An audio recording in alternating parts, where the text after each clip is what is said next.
اور north west میں NWFP Balochistan, Sindh اور پنجاب، ان کو ملا کر ایک الگ ریاست کا قیام عمل میں لایا جائے، اور یہی ہماری کم سے کم اور زیادہ سے زیادہ ڈیمانڈ ہے۔ دہلی کنونشن میں پیش کی جانے والی یہ قرارداد لاہور کی ہی ایک شکل تھی، جس کے ذریعے مسلمانوں نے واضح کیا کہ وہ الیکشن میں کی اس جیت کو قیام پاکستان کی راہ میں رکاوٹ نہیں بننے دیں گے۔ لارڈ ایٹلی جو کہ نئی برٹش گورنمنٹ کے ہیڈ تھے، انہوں نے ایک 3 رکنی وفد سب کانٹیننٹ میں بھیجا اس پولیٹیکل ڈیڈ لاک کو ختم کرنے کے لیے۔ یہ مشن جو سب کانٹیننٹ میں آیا، اسے کیبنٹ مشن کیوں کہتے ہیں؟ کیونکہ اس میں برٹش کیبنٹ کے 3 منسٹرز شامل تھے، لارڈ پیتھک، اسٹیفرڈ کرپس اور AV الیگزینڈر۔ یہ 3 وزیر برٹش گورنمنٹ کی طرف سے سب کانٹیننٹ میں آئے۔ انہیں برٹش گورنمنٹ کی طرف سے ٹاسک دیا گیا تھا کہ وہ سب کانٹیننٹ کے جو ریپرزنٹیٹیو ہیں، جو الیکٹڈ، جو ابھی الیکشن میں جو ریپرزنٹیٹیو سامنے آئے ہیں، ان سے بات چیت کریں، ایک ایگزیکٹو کونسل بنانے کی بات کریں، اور ملک کے لیے کانسٹیٹیوشن میکنگ باڈی کی بنانے کی بھی بات کریں۔ یہ 3 ٹاسک دیے گئے تھے اس کیبنٹ مشن کو، جو کہ سب کانٹیننٹ میں 24 مارچ 1946 کو پہنچا۔ کیبنٹ مشن نے جہاں قائد اعظم اور گاندھی جی سے انڈیویجولی الگ الگ ملاقاتیں کی، وہیں انہوں نے کانگریس، مسلم لیگ اور اکالی دل کے لیڈرز کی کانفرنسز بھی منعقد کی، لیکن یہ تمام ملاقاتیں، یہ تمام کانفرنسیں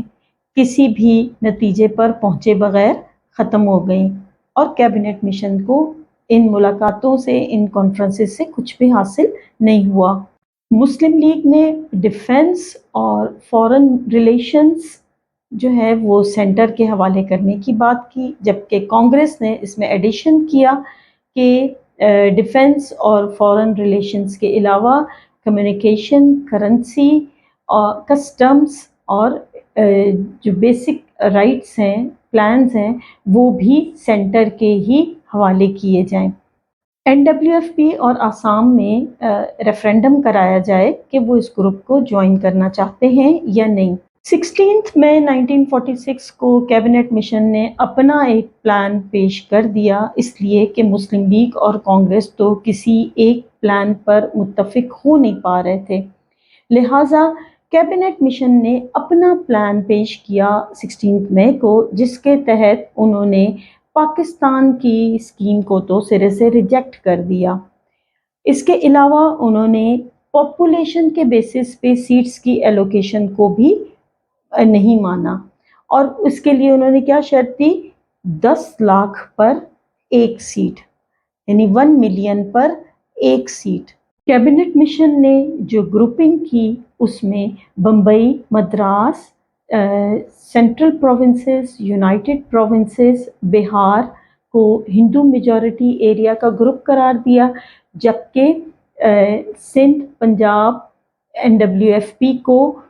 مسلم میجورٹی کا ایریا قرار دیا، اور بنگال اور آسام کو تیسرا گروپ قرار دیا۔ کیبنٹ مشن پلان کے 2 پارٹ تھے، لانگ ٹرم پارٹ اور short term part. Long term part میں کانسٹیٹیوشن میکنگ کی بات کی گئی تھی، اور جبکہ شارٹ ٹرم پلان میں interim government for the time being, ایک عبوری حکومت قائم کرنے کی بات کی گئی۔ کیبنٹ مشن کا موقف تھا کہ دونوں پارٹیاں یا تو اس پلان کو منظور کریں، ایکسیپٹ کریں، یا پھر ریجیکٹ کریں، اس میں کسی قسم کی امینڈمنٹ کی گنجائش نہیں ہوگی، اور اگر دونوں پارٹیاں اسے ریجیکٹ کرتی ہیں تو پھر گورنمنٹ وائس رائے جو ہے وہ کسی بھی ایک گروپ سے کہے گی کہ وہ آ کر گورنمنٹ بنا لے۔ اس ایک پوائنٹ کے بعد ان دونوں پارٹیز نے، کانگریس اور مسلم لیگ نے، کیبنٹ مشن پلان کو منظور کر لیا، اور اس طرح سے انٹیریم گورنمنٹ 1946 کی راہ ہموار ہو گئی۔ قائد اعظم کو یقین تھا کہ یہ عبوری حکومت جو ہے، یہ انٹیریم گورنمنٹ جو ہے، یہ 12 ممبرز پہ ہوگی، جس میں سے 5 کانگریس کے ہوں گے، 5 مسلم لیگ کے ہوں گے، ایک کرسچن انڈین کرسچن ہوگا، اور ایک سکھ ہوگا۔ کانگریس چاہتی تھی کہ اس انٹریم گورنمنٹ میں 15 ممبرز ہوں، جن میں سے 5 کانگریس کے ہوں جو کہ سارے ہندو ہوں، 4 مسلم لیگی ہوں اور 1 مسلم لیگ جو ہے وہ نان مسلم ہو، 1 کرسچن ہو، 1 کانگریس وومن ہو، 1 اونچی ذات کا ہندو ہو۔ اس ڈیڈ لاک کو ختم کرنے کے لیے کیبنٹ مشن نے 16 جون کو وائس رائے کے ساتھ مل کر اپنا خود ہی انٹریم گورنمنٹ کا پلان جاری کر دیا، جس میں 6 کانگریسی، 5 مسلم لیگی، 1 سکھ، 1 انڈین کرسچن اور 1 پارسی، 14 ممبرز کی یہ انٹریم گورنمنٹ کیبنٹ مشن اور وائس رائے نے مل کر اناؤنس کر دی۔ اس گورنمنٹ کی اتنی ویریشن تھی کہ یہ گورنمنٹ بھی، یہ جو 14 ممبرز کی انٹریم گورنمنٹ تھی، یہ فیل ہو گئی۔ مسلم لیگ نے انٹریم گورنمنٹ کی اس پلان کو منظور کر لیا، لیکن کانگریس نے اسے ریجیکٹ کر دیا، اس لیے کہ بقول کانگریس اس میں انڈین جو نیشنلسٹ تھا وہ اس میں شامل نہیں تھا۔ مسلم لیگ کا یہ خیال تھا کہ وائس رائے جو ہیں وہ کانگریس کی ریجیکشن کے بعد ان کے ممبرز کے بغیر ہی اس گورنمنٹ کو قائم کر دیں گے، لیکن وائس رائے نے کانگریس کو سپورٹ کرتے ہوئے اب اس گورنمنٹ کو قائم کرنے سے انکار کر دیا۔ کانگریس کے لیے وائس رائے کے یہ نرم گوشہ اور یہ خیالات دیکھ کر مسلم لیگ نے اس گورنمنٹ سے اپنے آپ کو وڈرا کرنے کا فیصلہ کیا، اور قائد اعظم نے 16 اگست 1946 کو ڈائریکٹ ایکشن ڈے یعنی راست اقدام کے دن کے طور پر منانے کا اعلان کیا، اور ایک مرتبہ پھر کلکتہ میں ریاٹس شروع ہو گئے، ہندو مسلم فسادات شروع ہو گئے، بڑے پیمانے پر مسلمانوں کا قتل عام کیا گیا۔ مسلم لیگ نے یہ سوچا کہ اس طریقے سے تو کانگریس کے لیے میدان خالی رہ جائے گا، لہٰذا انہوں نے فیصلہ کیا کہ وہ انٹریم گورنمنٹ کا حصہ بنیں گے۔ انٹریم گورنمنٹ کے اس کونسل کا وائس پریزیڈنٹ نہرو کو مقرر کیا گیا تھا، جنہیں یہ اختیار تھا کہ گورنر جنرل کی غیر موجودگی میں وہ تمام